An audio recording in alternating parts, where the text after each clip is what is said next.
We have one final problem, and notice that on this one, we have two separate logs. Well, we can handle this because we learned how to take two logs that were being added together and make it a multiplication problem instead. So remember that anytime you were adding, you can make it a multiplication problem. If you saw subtraction, you can make it a division problem using our product property or quotient property.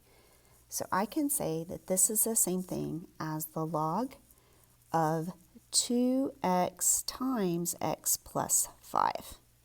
And that whole thing's going to equal 2. Let's go ahead and simplify this a little bit. I want to get rid of the parentheses here and get everything into one set of parentheses instead of something on the outside, something on the inside. So I'm still going to do log. Remember, this is the common log or log base 10.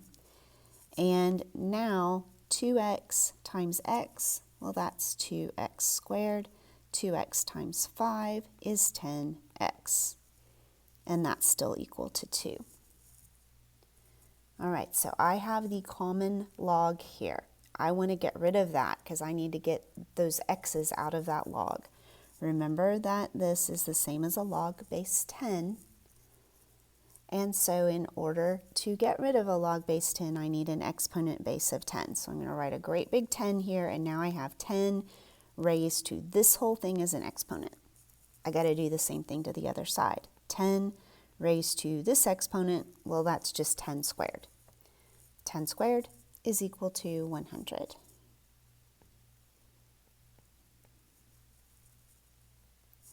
All right.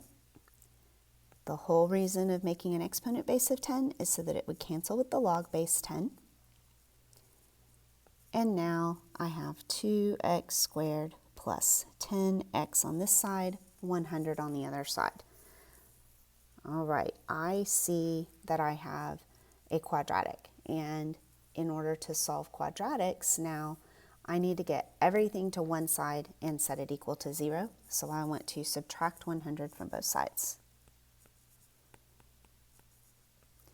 That's going to be 2x squared plus 10x minus 100 equals 0. And I want to go ahead and try factoring this.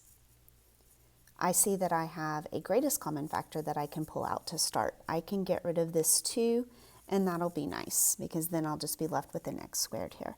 So I'm going to pull out a 2, leaving me with x squared plus 5x minus 50 on the inside of the parentheses, and that's equal to 0. And now I have this that I want to factor. We're going to do an x box for this. So draw yourself a little x box, and remember, we're focusing on what's in parentheses here. We want our a number, which is a 1, multiplied by our c number, which is negative 50. So 1 times negative 50 is negative 50. On the bottom of our x puzzle is our b value, 5. So I want to ask myself, what are two things that multiply to be negative 50 and add to be 5? Do yourself a little t-chart over here if you need to. I see that I have a positive number here, so that means that my bigger number, the one I typically write on the right-hand side, is going to be positive. Negative 1 and 50, negative 2 and 25. 3 and 4 don't go evenly, but 5 will. So negative 5 and 10. And the ones that are going to add to be 5, negative 5 and 10. All right. Now time for the box. Remember, a term here, c term here, split the others up. We'll say negative 5x here and 10x here.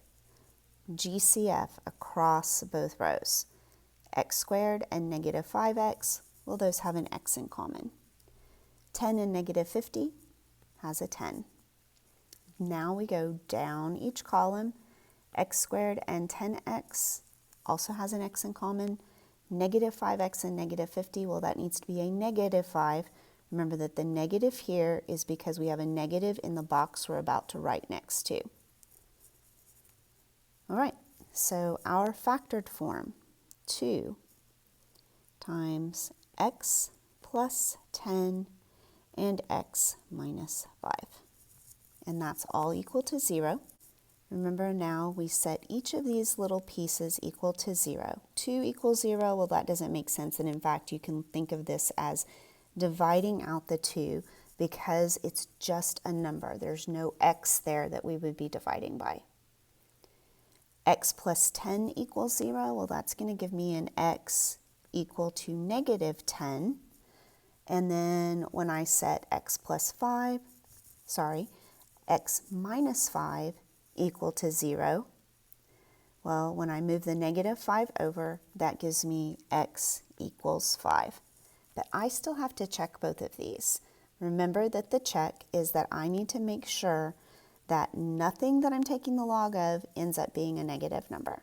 So I have 2 pieces to check here. All right, so here's our check.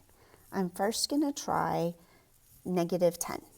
And so if I take 2x and say that that needs to be greater than 0, and I know that x is negative 10, then that says negative 20 is greater than 0.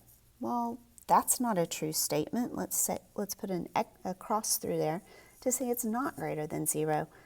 And that means that this was an extraneous solution.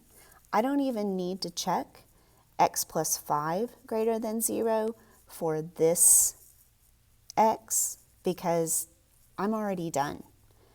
I already know that I got a negative sign. And remember, it can't be negative, it needs to be greater than 0. All right, let's check 2x greater than 0 for an x value of 5.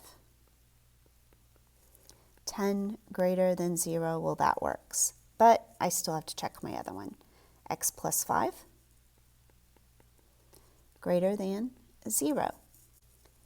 With an x value of 5, I'm going to get 10 greater than 0. Well, that makes sense as well.